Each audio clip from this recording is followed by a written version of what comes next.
Good news naman po tayo, pinakamatandang World War II veteran sa Pangasinan, ipinagdiwang po ang ika-109 na kaarawan. Para sa good news na yan, ikwento mo, Idol Tita Ronnie.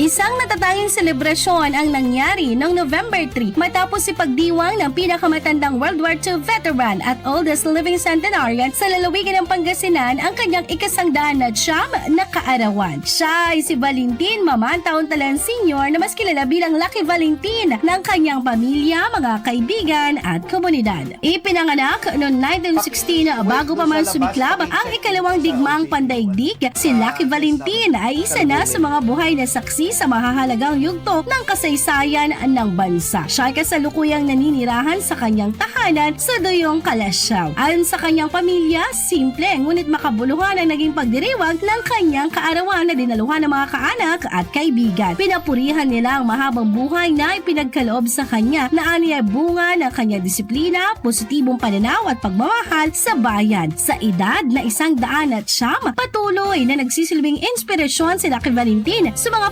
Pangasinense dahil sa kanyang katatagan, kababaang loob at patunay na ang buhay na may malasakit at dangal ay tunay na mahabang biyaya. Yan ang ating good news for today. Ako si Idol Tita Ronnie Tatak, IFM.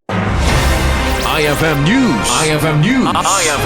IFM News.